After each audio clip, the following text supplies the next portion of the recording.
O projeto Escola Geringonça, da Faculdade de Educação da URGS, está promovendo uma aula aberta com a neuropediatra Marta Rembe sobre inclusão e medicalização no contexto escolar. O encontro é direcionado a professores, profissionais da saúde, estudantes e todos os interessados em aprofundar conhecimentos sobre a relação entre saúde e educação na infância. E nós convidamos a doutora Marta para participar essa semana aqui do Faça a Diferença, para adiantar um pouquinho do que vai ser tratado e também convidar todos os interessados para participar do debate. Bem-vinda, doutora, é um grande prazer lhe receber aqui no Faça a Diferença para a gente conversar sobre essa iniciativa, essa aula aberta. Tudo bem? Olá, tudo bom? Obrigada pela oportunidade. Na sua opinião, do ponto de vista do contexto escolar, do ponto de vista da sala de aula, quais são os principais desafios para uma educação inclusiva? São vários, né? Acho que um dos grandes desafios, que vai ser um dos temas desse aulão que a gente está chamando, é a identificação de crianças atípicas. Um segundo ponto é o acolhimento de professores e o ensinamento de alguns pontos na lida com crianças atípicas que podem ser bem importantes na sala de aula. E o terceiro ponto desse aulão, que a gente quer falar bastante, é sobre inclusão mesmo. O que fazer para que uma criança atípica seja bem acolhida numa estrutura escolar e em sala de aula. Essa última questão, né? O que fazer para que uma criança atípica, pensando que tem várias atipicidades, digamos, né? Ser incluída na sala de aula, e isso passa por questões familiares, passa pelos colegas, passa pelos professores, enfim, né? É uma gama de incluídos para garantir que essa inclusão de fato exista. Isso tem que ser um trabalho de equipe, né? A gente precisa dos pais, dos colegas, a gente precisa dos colegas e da rede escolar para que uma inclusão bem feita, e da equipe de terapias para que uma inclusão bem feita tenha sucesso, né? Então, de fato, assim, é multifatorial, multipessoal, uma inclusão bem feita. E na sua opinião, qualquer criança atípica, ela tem condições de ser incluída? Essa pergunta, muito boa pergunta. Não tem como a gente dizer qualquer, né? Cada caso é um caso. Tem crianças atípicas que são crianças muito graves. Graves, por exemplo, quando a gente fala sobre autismo, nível 3 de suporte, não verbais, agitadas, agressivas. Talvez essas crianças, elas devem ser incluídas, mas talvez elas não tenham condições de participar de uma sala de aula de uma escola regular. Então, o nosso esforço vai ser para tentar incluir o máximo de crianças possíveis sempre, mas provavelmente algumas não conseguirão ser incluídas por incapacidades próprias. Sim, não pelo contexto da escola, que tem que estar preparada para a inclusão de todas, mas sim porque isso poderia significar um maior sofrimento para a criança.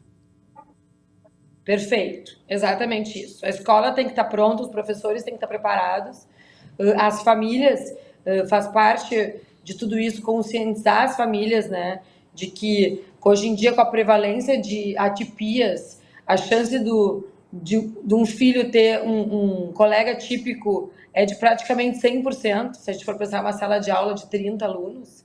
Então, a estrutura pessoal tem que estar pronta, a estrutura física da escola também. Talvez a criança atípica, se tiver um comprometimento muito grande, ela não esteja pronta para ser recebida numa escola regular. Sim.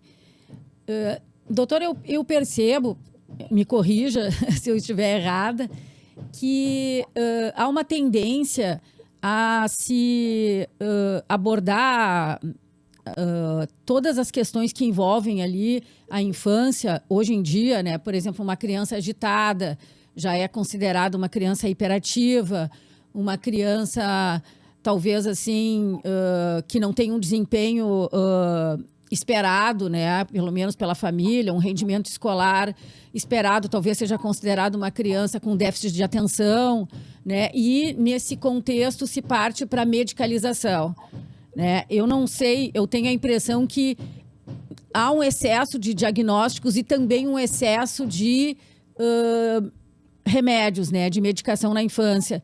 Eu queria saber assim, quais seriam os riscos desse excesso de medicação na infância. Primeiro, assim, a impressão que a população tem é de que existe um excesso de diagnósticos e que existe um excesso de medicalização, tá? Esse não é um dado real. O que a gente vê é que, de fato, o número de diagnósticos aumentou. E isso devido a mudanças nos critérios diagnósticos. Então, assim, hoje em dia existe uma frase que a gente ouve muito falar, que autismo está na moda, TDAH está na moda. A gente luta muito contra essas frases, porque isso não é verdade. O que é verdade é que a gente tem feito mais diagnósticos. Obviamente, existem critérios específicos para esses diagnósticos serem fechados, né? Pode ter pessoa que não tem critérios diagnósticos e carrega o diagnóstico? Pode. Mas se esse paciente, essa criança, foi consultado com um profissional de saúde sério e tem critérios diagnósticos, esse diagnóstico existe. Só que os critérios hoje são mais abrangentes do que eram antigamente. Então, esse é um ponto.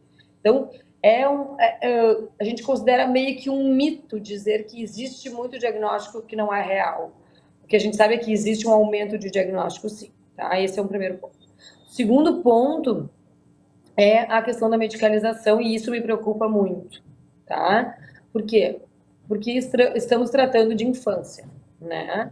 Quando a gente fala de criança, a gente sabe que existe a questão plasticidade cerebral ampla nessa faixa etária, nessa fase da vida que é a infância. Então, o que a gente consegue fazer de modificações nessa fase da vida, ações, na grande maioria das vezes, duradouras, tá? Então, e isso é muito pessoal, obviamente. Eu, Marta, tento invariavelmente tratar as crianças sem medicação primeiro, tá? Então, com apoio de terapias, com apoio de escola, com apoio de cuidados na alimentação, com apoio de atividades físicas.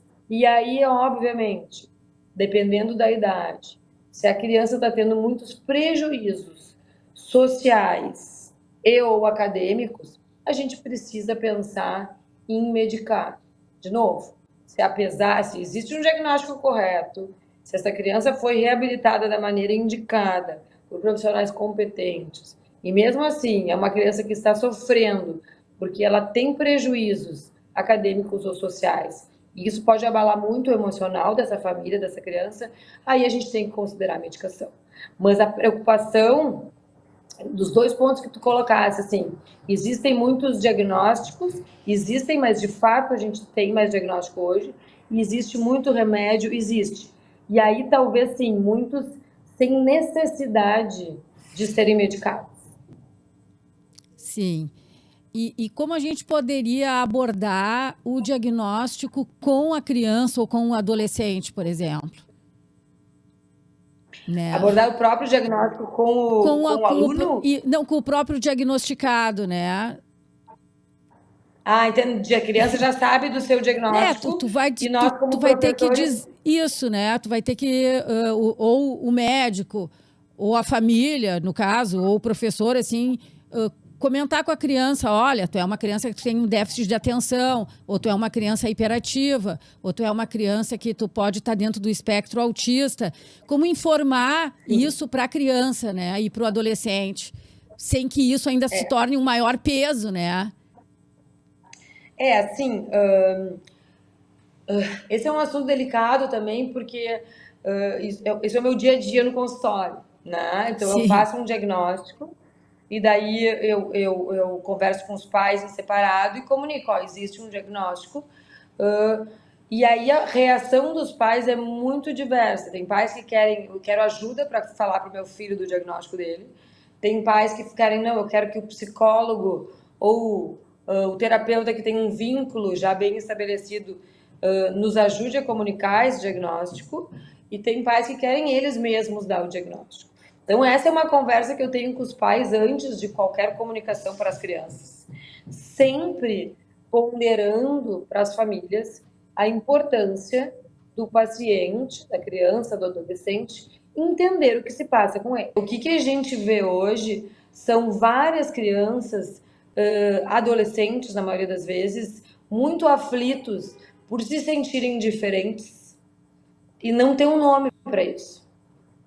Então, às vezes, tu dá um diagnóstico de autismo nível 1, de transtorno de déficit de atenção e hiperatividade, de transtornos de aprendizagem, de altas habilidades e superdotação, é um conforto para um jovem que procura se achar no meio de outros jovens que são diferentes dele. Então, e isso não é incomum quando a gente passa um diagnóstico para um jovem, para um adolescente, eles se sentirem apaziguados com esse sim. conhecimento que de fato tem alguma coisa diferente com eles. Sim, eles já percebiam que tinha alguma coisa diferente e, na verdade, o diagnóstico ele confirma, né? Exatamente. No caso da criança tá diagnosticada numa dessas situações, é fundamental a escola ser informada disso Sim. pela A escola família, é um né? grande Sim, a escola é um grande parceiro, né? Nesse atendimento e nesse entendimento da criança. Por quê? Porque as crianças passam parte do dia, grande parte do dia, grande parte da vida na escola. Então a gente precisa que o ambiente que acolhe o nosso filho atípico esteja informado e tenha todo um respaldo maior possível para que esse acolhimento seja feito de uma forma adequada, né? Conhecer os sintomas, conhecer os desafios dessa criança especial, conhecer as medicações que eventualmente essa criança use. Então, é imprescindível, sim, a gente ter esse apoio e essa comunicação aberta com a escola. Sim, uma questão que é um entrave, né, na inclusão de crianças e adolescentes é o bullying, né, por parte do resto da turma, né? E aí eu vi que a senhora falou também da importância das famílias, dos colegas, elas fazerem parte desse processo de inclusão, né? Porque tem essa questão da educação em casa, né? A ideia é a gente conseguir informar cada vez mais a sociedade da necessidade desses cuidados e da gente ensinar os nossos filhos, assim como os nossos alunos, né, no ambiente familiar, no ambiente escolar, de que existem diferenças e de que, invariavelmente, nós conviveremos com pessoas diferentes da gente. E talvez essas pessoas diferentes sejam diferentes do grande grupo. E a gente tem que aceitar e tem que acolher. Então, eu acho que isso é um trabalho conjunto, família e escola. Muitas mães de pacientes meus, diagnosticados com algum transtorno do desenvolvimento, eles fazem no primeiro dia de aula uma cartinha, uma comunicação e entregam na pasta dos seus colegas das crianças. Ah, Então, o que aluno chega legal. lá na escola, explicando: eu sou fulaninho, eu tenho tal diagnóstico, às vezes eu me desregulo e grito, se eu bater em você foi sem querer, vou ter alguém me acompanhando. Então, elas explicam essa situação e daí as famílias leem para os seus filhos. E aí fica muito mais fácil essa comunicação. Às vezes no grupo de WhatsApp, né? Para todo mundo conseguir trabalhar juntos nessa questão do acolhimento. Sim, essa é uma ótima ideia, né? É uma ótima ideia. Doutor, eu acompanho algumas famílias atípicas, né?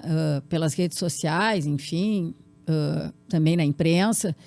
E eu percebo que muitas reclamam, né, o próprio filho também, de excessos de terapias, né, como tipo assim, a criança cansa, né, e acaba não respondendo, não tendo mais uma resposta tão positiva quanto poderia ser, né? Existe um limite para isso? Cada caso é um caso? A gente deve respeitar a vontade da criança ou deve impor uma terapia? Como lidar com essa situação? Cada caso é um caso, tá? Não existe um número de horas padrão para, por exemplo, autistas nível 1 tem que fazer 20 horas de terapia, nível 3, 40 horas de terapia. Não existe isso. E assim como não existe exatamente qual é a necessidade do grupo, a necessidade individual. Então, hoje eu atendi uma menina que, por exemplo, precisava de 5 horas de fono, 3 horas de terapia ocupacional e não precisava de terapia comportamental, porque as necessidades dela eram essas. Então, vai depender muito do diagnóstico dentro do diagnóstico, né? Das características, dos sintomas principais, e aí sim a tendência é a gente prescrever uma carga horária maior. Por quê? Porque a gente quer aproveitar ao máximo essa criança. Temos um tempo de plasticidade cerebral importante, existem as podas neurais, vamos aproveitar esse cérebro jovem, cheio de condições de ser modificado. Então, teoricamente, essa é a ideia. Mas, na prática, a gente tem que ver o que essa criança tolera. Então, não é incomum a gente prescrever uma carga horária específica e daqui a pouco ter que recuar e falar, não, vamos Tá demais.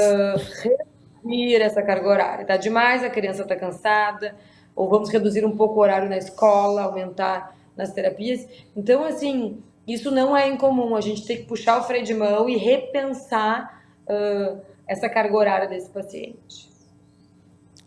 Eu queria falar um pouquinho mais sobre essa questão da plasticidade cerebral, até para quem está nos ouvindo, né, nos assistindo, entender melhor até que idade, digamos, a gente pode estar considerando essa questão.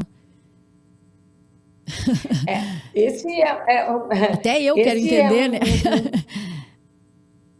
Esse é um tema muito falado hoje em dia, porque há um tempo atrás, e não é tanto tempo assim, se acreditava que os velhos, né, que os idosos, que os adultos mais idosos já não tinham plasticidade cerebral. Hoje a gente sabe que não é verdade, tá? Que o cérebro ele é plástico eternamente. O cérebro tem condições de reajustar até a nossa morte, tá? Mas que ótima notícia! É uma ótima notícia. Tanto é que, por exemplo, se tu pega um idoso que sofre um acidente vascular cerebral e para de mexer a mão, certo? E aí tá com aquela mão paralisada. Mas a gente começa a fazer fisioterapia e repete, e faz massagem, etc. Daqui a pouco volta a mexer. Sim. Esse exemplo é um exemplo talvez fácil de entender a plasticidade cerebral, tá? Então, assim, um idoso sofreu um acidente vascular cerebral, perdeu a função da mão, depois de 3 semanas de reabilitação, começa a mexer lentamente. Isso significa o quê? O cérebro plástico, o cérebro se modificando para adquirir funções de novo. Se o mesmo evento acontece numa criança de 5 anos, sofre um acidente vascular cerebral e para de mexer a mão, se em 3 semanas no idoso a gente conseguiu esse movimento, 3 semanas numa criança a gente vai conseguir um movimento normal de novo. Então essa é a comparação da plasticidade cerebral. Quanto mais cedo a gente intervir, mais chances de recuperação plena ou quase plena de uma função. Daí também a importância da escola, né? Porque, como a gente estava falando no início, as crianças passam um grande tempo na escola, né?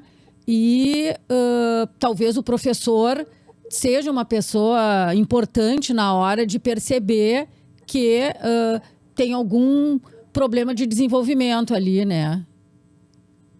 Claro, exatamente, né? E isso é uma conversa que eu tenho muito com os professores, que os professores são as pessoas que mais encaminham pacientes para avaliação. Mais do que pediatra, mais do que os pais. Quem nota que tem alguma coisa que não está nos conformes, muitas vezes é o professor. E daí ele chama a família, através da coordenação da escola, da direção, enfim, fala, olha, acreditamos que algo no desenvolvimento não está bem, essa criança precisa ser avaliada. Então, os professores são nossos aliados, tanto no diagnóstico quanto na reabilitação das crianças, justamente por passarem um grande tempo com essas crianças. E, obviamente, às vezes eles não dão conta. Então, um professor, uma sala de aula de 30 alunos, uma criança atípica, que exige muito cuidado, vai precisar de um monitor, ou vai precisar de um acompanhante terapêutico, para que essa criança consiga ser cuidada, vista, reabilitada de uma forma individual. E o professor tem todos os alunos para cuidar. Claro. Né, mas eu acho que pela lei é obrigatório o monitor, né? Quando tem um diagnóstico de transtorno atípico do desenvolvimento, dependendo do diagnóstico, a gente tem respaldo na lei para ter um monitor. Mas alguns diagnósticos não têm isso. Não tem esse respaldo. Não tem. Bah, mas aí, no caso, assim, a minha neta, por exemplo, ela tem um menino que está dentro do espectro autista na aula. A escola dá monitor, né? Tem monitor contratado. Mas eu conheço casos que as escolas não têm e as famílias contratam monitores. Isso também é possível. Também, mas se o diagnóstico for autismo, é possível. Se o diagnóstico for transtorno de déficit de atenção e hiperatividade, por exemplo, e às vezes, diferente do que a população acredita, que esse diagnóstico de TDAH é sempre tranquilo, não é. Existem crianças com TDAH muito incapacitadas pelos seus diagnósticos. E essas crianças não têm direito ao monitor em sala de aula. E o professor que tem que dar conta, que se vire. Pois é, complicado. Saindo um pouco do terreno da infância, eu também percebo que há um aumento de diagnósticos do transtorno do espectro autista na idade adulta. Né? Pessoas que também não achavam que não se enquadravam exatamente naquilo que era esperado delas, né? E depois se descobriram dentro do espectro na vida adulta. Isso também acontece. Cada vez mais a gente tem feito diagnósticos em adultos, em jovens e até em idosos, né? São pessoas que a vida inteira tiveram outros diagnósticos neuropsiquiátricos ou se sentiram deslocadas, estranhas, não pertencentes a algum ambiente. E aí acabam procurando hoje, pela essa facilidade de comunicação e a chegada de informação tão fácil, começam a entender que talvez exista um nome para esse estranho. E aí procuram ajuda e muitas vezes sim tem um diagnóstico de transtorno do espectro autismo. Essas pessoas, uma parte grande são pais de autistas, sabe?